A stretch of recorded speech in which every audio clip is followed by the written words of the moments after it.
On September 17th, thousands of pagers exploded within seconds across the Lebanon in a synchronized attack targeting the US designated terror group Hezbollah.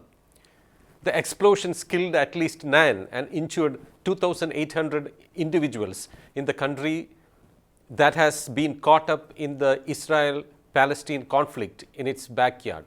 The NYT report claimed that the explosives, about 1 to 2 ounces, were hidden near the batteries and could be remotely detonated. At 3:30 p.m., the pagers appearing to receive a message from Hezbollah leadership exploded, killing at least 9 people and injuring over 2,800. Hezbollah, the political force running Lebanon, has blamed Israel for the attack. Throughout Gaza war, it supported Hamas and exchanged fire across the southern border with Israel in support for its Palestinian group. No country or group has claimed responsibility for the pager attack, but fingers pointing at Israel raise a big question over the capabilities of Mossad, the Israeli spy agency known for carrying out targeted attacks on foreign soils. Why pagers which have lost their sheen are still used by Hezbollah? Pagers had lost popularity in the 90s with the emergence of mobile phones. They can display text messages but not relay voice calls. Hezbollah uses pagers to avoid location tracking by Israel.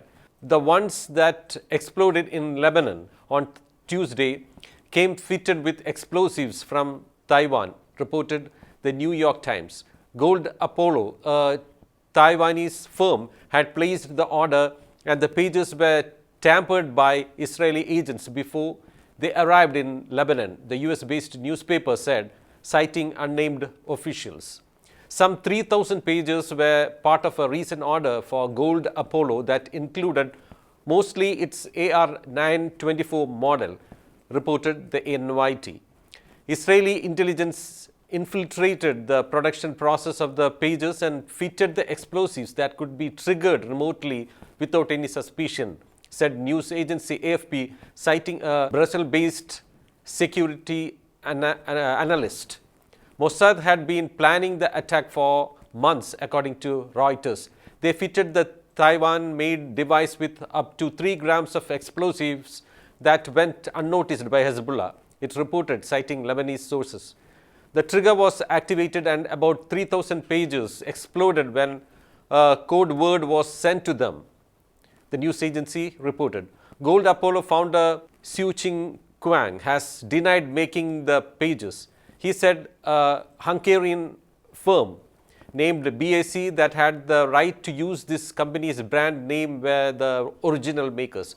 Why Israel is being blamed?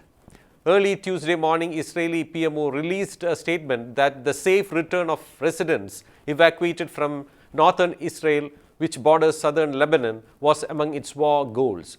Hours later, blasts shocked Lebanon. Mossad, which has a long history of carrying out sophisticated remote attacks on foreign soil, came under question, though Israel never claims responsibility for such covert operations. The latest such incident that was linked to Israel was the killing of a top Hamas commander in Iran, Ismail Haniyeh's assassination in a blast at a high-security VIP compound in a post-Tehran locality was carried out by Mossad. The bomb was smuggled in months ago and was triggered remotely after Haniyeh entered that particular room. Mossad also played a big role in the Operation Wrath of God, codenamed Bayonet, which was carried out to avenge the murders of 11 Israeli athletes by Palestinian operatives at the 1972 Olympics. During the operation, they used telephones not only to track their enemies but to kill them. A top leader of the Palestinian Liberation Organization was killed in Paris in a blast that occurred after he answered a telephone call. This marked the emergence of what came to be known as telephone bombs. Mobile phones were the next target as technology evolved. A bomb-making expert of the Hamas was killed in 1996 after his mobile phone blasted when he answered a call. Meanwhile, Hezbollah has promised to retaliate against Israel after accusing it of detonating pagers. Lebanese Information Minister Ziad Makari condemned the detonation of the pagers as an Israeli aggression. Hezbollah said Israel would receive its fair punishment for the blasts.